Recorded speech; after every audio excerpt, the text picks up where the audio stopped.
खाना तो खाकर जाओ। सविता को देखने के लिए आज लड़के वाले आए हुए थे। बेटा, तुम्हारी हॉबीज क्या क्या हैं? अगर कोई शौक हो तो हमें बताओ। थैंक यू फॉर वॉचिंग हमारी प्यारी माँ जी, कहानियाँ। मुझे खाना बनाना और सबको खिलाना बहुत अच्छा लगता है।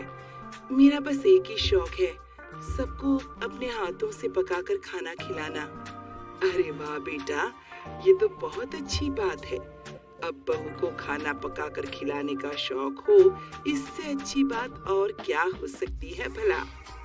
और एक राज की बात बताऊं तुम्हें, मेरा बेटा साहिल भी खाने का बहुत शौकीन है।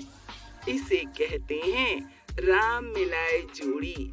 एक को खाना खाने का शौक है और एक को पकाने का। हाँ जी बहन जी, बिल्कुल ठीक कहा आपने। अगर आपकी तसल्ली हो गई हो तो क्या अब हम लोग रिश्ता पक्का समझे? लो जी, अब इसमें पूछने वाली क्या बात है। मैंने कहा ना, इनकी राम मिलाई जोड़ी है और जिसकी जोड़ी राम ने मिला दी उसमें हम हस्तक्षेप करने वाले होते कौन है भला? बताइए तो। बहू को खाना बनाने का शौक है, इस बात से पुष्पा इतनी खुश हो गई थी कि इसके आगे उसने कुछ भी जानने समझने की कोशिश नहीं की और झटपट अपने बेटे साहिल का रिश्ता सविता के साथ कर दिया। शादी के बाद, मम्मी जी, आज मेरी पहली रसोई है। अब घर में तो सिर्फ 4 ही लोग हैं। 4 लोगों के लिए तो खाना बनाने में मुझे मजा भी नहीं आएगा। आप ऐसा करिए ना, आप पड़ोस से अपनी सहेलियों और चाचा चाची को भी खाने पर इनवाइट कर लीजिए। मैं सबके लिए स्पेशल खाना बनाऊंगी। अरे, साक्षात अन्नपूर्णा आई है हमारे घर में तो। मेरी रसोई को छूकर इसने सीता की रसोई बना दिया। पता है बहू, मेरी माँ कहा करती थी, जो औरत खुशी खुशी प्रेम से सबके लिए खाना पकाती है, उनके घर धन धान्य की कभी कमी नहीं होती। तभी तो बहू को साक्षात लक्ष्मी और माँ अन्नपूर्णा का दर्जा दिया जाता है। ठीक है, मैं सबको खाने पर बुला लेती हूँ, तो खाना बनाने की तैयारी कर ले बहू। सास पुष्पा बहू को खाना बनाने के लिए कहकर चली जाती है और अपनी सहेली कुसुम और देवरानी को भोजन पर आमंत्रित कर लेती है। कुछ देर बाद, जी, ऐसे कितने पकवान बना दिए बहू ने, जो यहाँ पर डोंगों की लाइन लगी हुई है। अरे भाई, लाखों में एक बहू रानी है हमारी। तू ही देख ले, खानदान में जितनी बहू आई है, मेहमान के आने की खबर सुनकर सबको ही सांप सूंघ जाता है। किसी और की बात क्या करें, तू तो खुद मेहमानों को देखकर मुंह छिपाए घूमती थी। अरे खाना तो क्या, एक कप चाय भी बनाना हो तो तुझे पहाड़ चढ़ने जैसा मुश्किल काम लगता था। अरे बस जीजी, आप तो गड़े मुर्दे उखाड़ने लग जाती हैं। अब बस बातें करके ही पेट भरेंगी या कुछ खाना भी परोसेंगी? सविता बहू, जाओ बेटा, सब मेहमान आ गए हैं, खाना लगा दो। सविता आकर मेहमानों के लिए खाना लगाने लगती है। तरह तरह के पकवानों से सजी थाली को देखकर मेहमानों की तो आंखें खुली रह गई। अरे वाह पुष्पा, बहू ने थाली तो ऐसे सजाकर परोसी है जैसे 5 स्टार होटल में खाना खाने आए हो हम लोग। और ये सलाद तो देखो, खीरा, चुकंदर और टमाटर ऐसे कैसे अच्छे से फूल बनाकर रखे हैं इसने। देखकर मन कर रहा है खाऊं नहीं, बस देखती ही रहूं। मुझे तो लग रहा है पक्का बहू कोई कोर्स करके आई है। अरे मैं तो टीवी पर वो मास्टर शेफ आता है ना, चैलेंज, मास्टर शेफ चैलेंज, वो हमेशा देखती हूँ।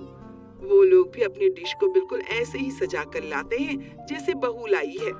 मैं तो कहती हूँ जीजी, आप बहू के टैलेंट को बर्बाद ना होने दें, इसे तो मास्टर शेफ में भेजो। क्या चाची, आप लोगों ने मेरी इतनी तारीफ कर दी कि मुझे शर्म आ रही है अब। अच्छा, अब आप लोग जल्दी से खाकर बताइए कैसा बना है खाना।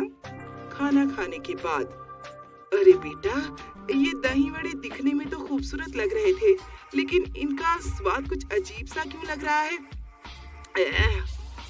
चाची जी, ये मैंने स्पेशल रेसिपी से बनाया है ना, इसलिए। एक्चुअली मैं खाने में हर रोज नए नए एक्सपेरिमेंट करती रहती हूँ। जैसे आज मैंने तुअर की दाल के वड़े बनाए थे और चटनी की जगह इसमें मेयोनीज डाली थी। मुझे पक्का पता है आपको बहुत पसंद आई होगी। और आंटी जी, आप ना ये मेरा स्पेशल नवरत्न पुलाव तो टेस्ट करके देखिए। आपको इस डिश का सीक्रेट बताऊं? इसमें मैंने नमक की जगह जैगरी डाली है। एकदम नई रेसिपी है ये भी। पुलाव के 2 चम्मच खाने के बाद पड़ोसन किसी तरह अपनी उल्टी कंट्रोल करने की कोशिश कर रही थी। अरे आंटी, शर्माइए नहीं, ये पूरा आपको ही खत्म करना है, खाइए ना। पुष्पा, वो मुझे कुछ जरूरी काम याद आ गया है, मैं बाद में आती हूँ। जी, मुझे भी याद आया, आज तो मेरी चाचा की लड़की आने वाली है।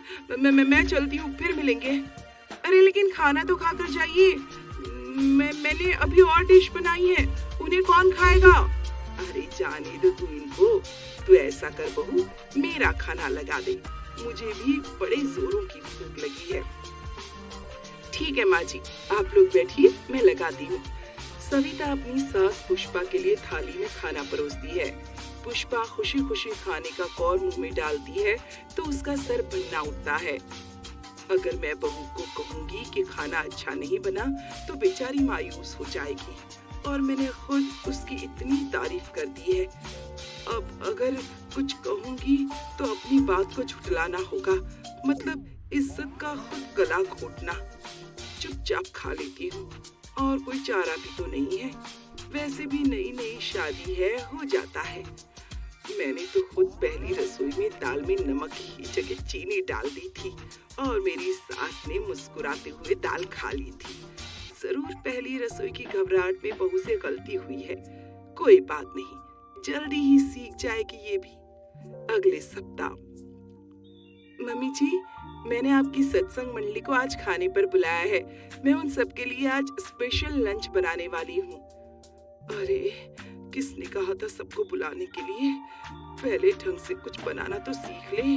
पिछली बार जिन्हें बुलाया था अभी तो वो बेचारे भी सदमे से उभरे नहीं हैं। लगता है ये सविता मुझे कहीं उठने बैठने लायक नहीं छोड़ेगी। मैं तो पहले ही छोटी और पड़ोसन के मुंह छुपाए घूम रही हूँ, और अब इसने मेरी सत्संग वाली मंडली को भी घर पर बुला लिया है। हे भगवान, किस जन्म का बदला ले रहा है तू मुझसे? बेटा, घर में 4 लोग हैं तो तेरा जो बनाने का मन करे ना, हम 4 लोगों के लिए बनाया कर। क्यों रोज रोज बाहर वालों को बुलाती है? तुझे कितनी दिक्कत होती होगी ना बेटा इतना सारा खाना बनाने में। नहीं मम्मी जी, मुझे तो बहुत खुशी होती है। मैंने आपको शादी से पहले ही बताया था ना कि मुझे खाना पकाने का और लोगों को खिलाने का बहुत शौक है। आप चिंता मत करिए, मैं मैनेज कर लूंगी। लंच के समय जैसा पुष्पा ने सोचा था ठीक वैसा ही हुआ। आज भी बहू सविता ने मेहमानों के लिए तरह तरह के व्यंजन बनाए थे, लेकिन उनमें से एक भी खाने लायक नहीं था। पुष्पा की सहेलियां जिस भी डिश का एक कौर मुंह में रखती, कंधे से भाव उनके चेहरे पर आते, और फिर बेचारी गिलास उठाकर 2 घूंट पानी से उस गली से नीचे उतार लेती। एक एक करके सारे डिशेस ट्राई करने के बाद भी जब एक भी चीज खाने लायक नहीं मिली तो पुष्पा की सहेलियां गुस्से में उठकर वहां से चली गईं।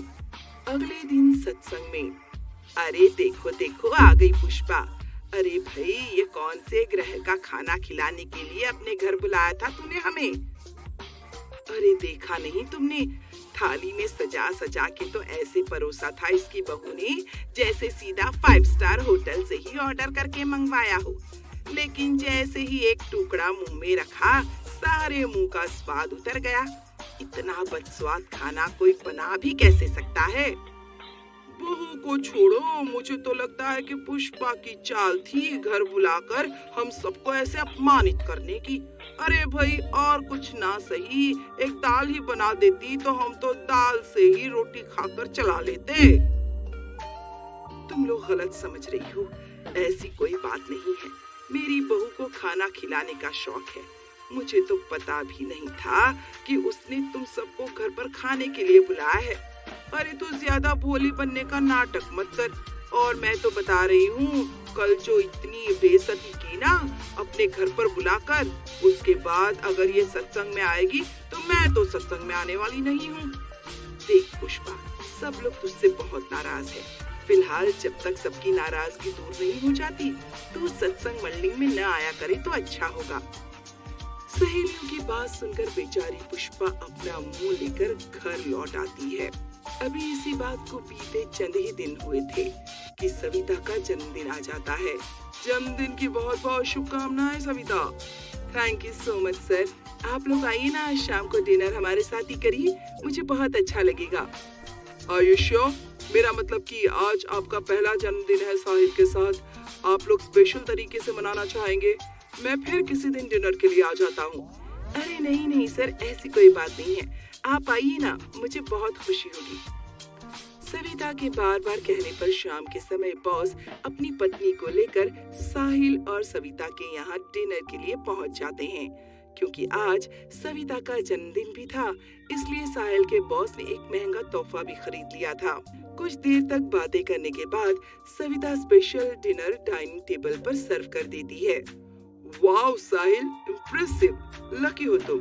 अरे भाई, मेहमान का पेट तो खाने की प्लेट देकर ही भर जाए, इतनी अच्छी गार्निशिंग। तुम तो किसी 5 स्टार में ट्राई क्यों नहीं करती शेफ के लिए? काश कि आप बस प्लेट देखकर ही लौट जाते, तो मेरी इज्जत का कबाड़ा होने से तो बच जाता सर। बॉस और उनकी वाइफ 2-3 चम्मच खाना खाते हैं और उसके बाद बहाना बनाकर जल्दी से वहाँ से निकल जाते हैं। कुछ देर बाद बॉस का फोन साहिल के पास आता है। साहिल, मैंने सोचा था इस बार तुम्हें प्रमोट करके मैनेजर बना दूंगा, लेकिन जैसा खाना खिलाकर तुमने आज हमारी मेहमान नवाजी की है ना, तुम्हें प्रमोशन तो क्या डिमोशन दूंगा मैं। तुम ऑफिस में मिलो मुझसे। I am really sorry sir, आपकी इंसल्ट कराने का मेरा कोई इरादा नहीं था। ये लास्ट वार्निंग है तुम्हारे लिए।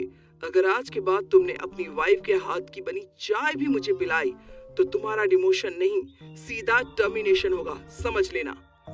ओह माय गॉड, मेरे मुंह का तो सारा स्वाद ही खराब हो गया था। बहुत से झाड़ खाने के बाद साहिल गुस्से में सविता के पास आता है। देखो सविता, मैं तुम्हारे आगे हाथ जोड़ता हूँ। तुम्हारे हाथ का खाना खाकर सब रिश्तेदार तो चले ही गए हैं। अब अगर मेरी नौकरी चली गई ना, तो मुझे घर बैठकर मक्खियाँ मारनी पड़ेंगी।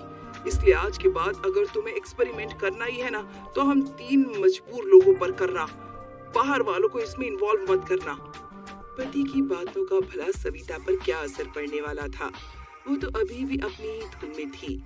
सविता ये मानने को तैयार ही नहीं थी कि उसे खाना बनाना नहीं, बस खाना बिगाड़ना आता है।